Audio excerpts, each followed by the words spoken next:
You're standing in the grocery store aisle, staring at more than 40 brands of olive oil, and suddenly you feel like you're going to cry. It's not about the oil, it's that your brain has run out of yes. This isn't a lack of discipline, it's decision fatigue, and your battery is at zero.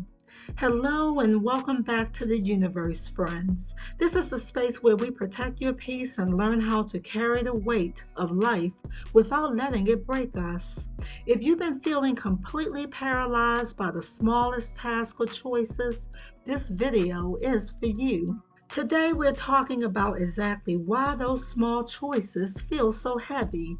I'm going to share 5 specific strategies to help you heal your decision fatigue and show you how to build a flow so you can stop feeling stuck and start moving with ease. All right, let's move through this together. Strategy number 1, the rule of good enough. The first way to stop the leak is by killing the optimizer inside of us. We live in a world that tells us every choice must be the best choice, but giving an hour of your peace to a decision that only lasts a couple of minutes is how we end up exhausted. We have to stop spending forever energy on temporary things. So here's an action you can take when we talk about the rule of good enough. So the action is to practice sacrificing. This means picking the first option that meets your basic criteria. If it's safe, functional, and available, say yes and move on.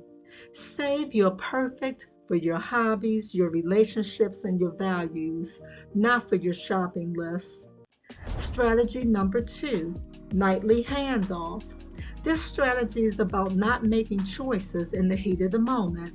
Decisions are heaviest when you're already tired, but they are most dangerous when you're just waking up and your mind is still fragile. Every undecided task in your life is what psychologists call an open loop.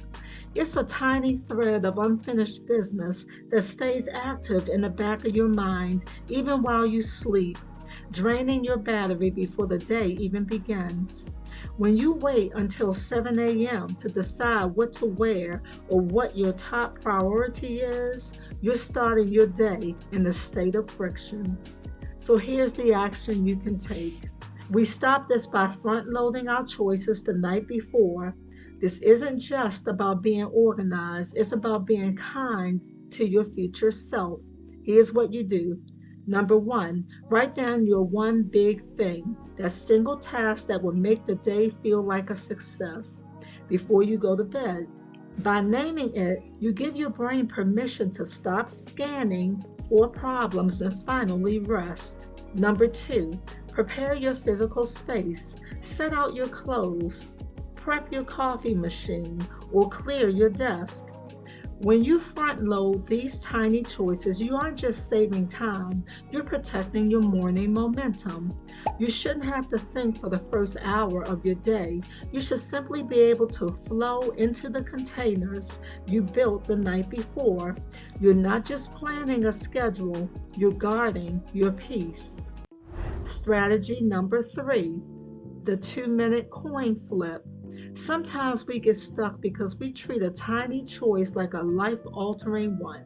We agonize over which movie to watch or which color notebook to buy.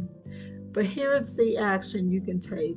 If a decision won't matter in a year and it takes you more than 2 minutes to decide, flip a coin. It's not about letting the coin choose for you. It's about the moment that the coin is in the air. Usually you'll realize which one you're hoping for.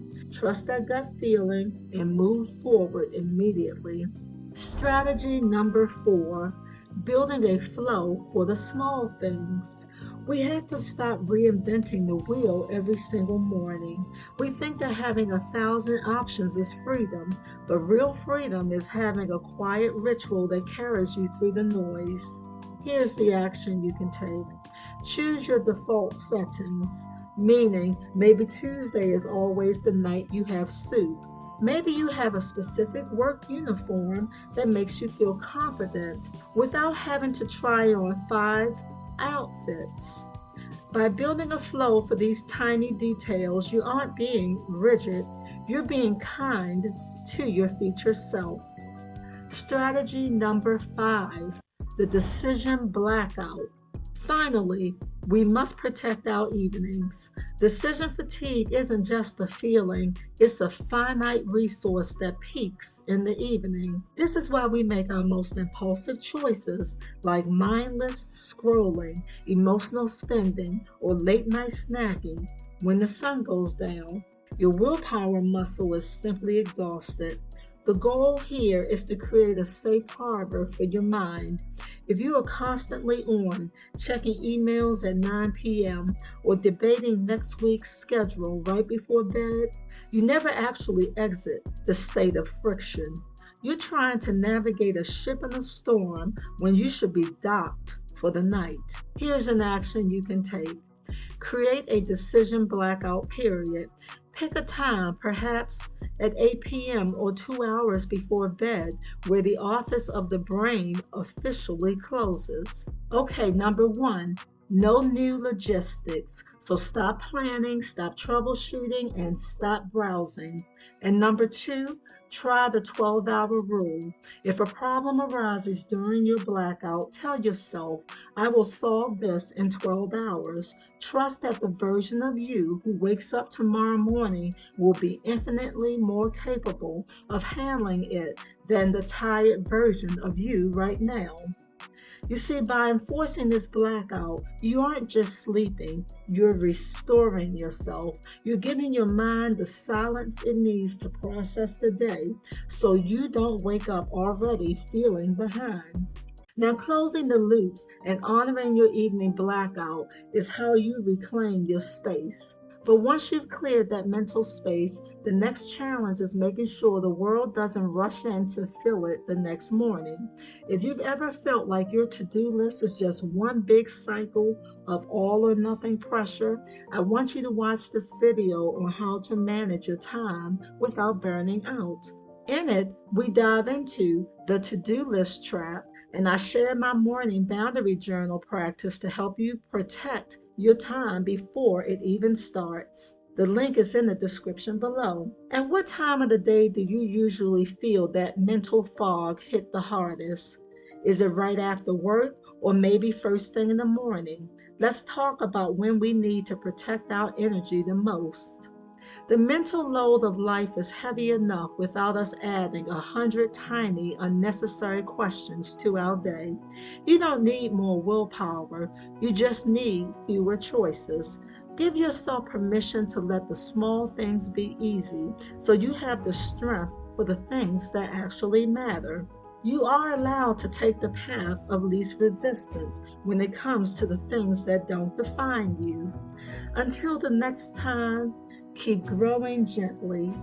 Take care, friends, and I'll see you back in the universe soon.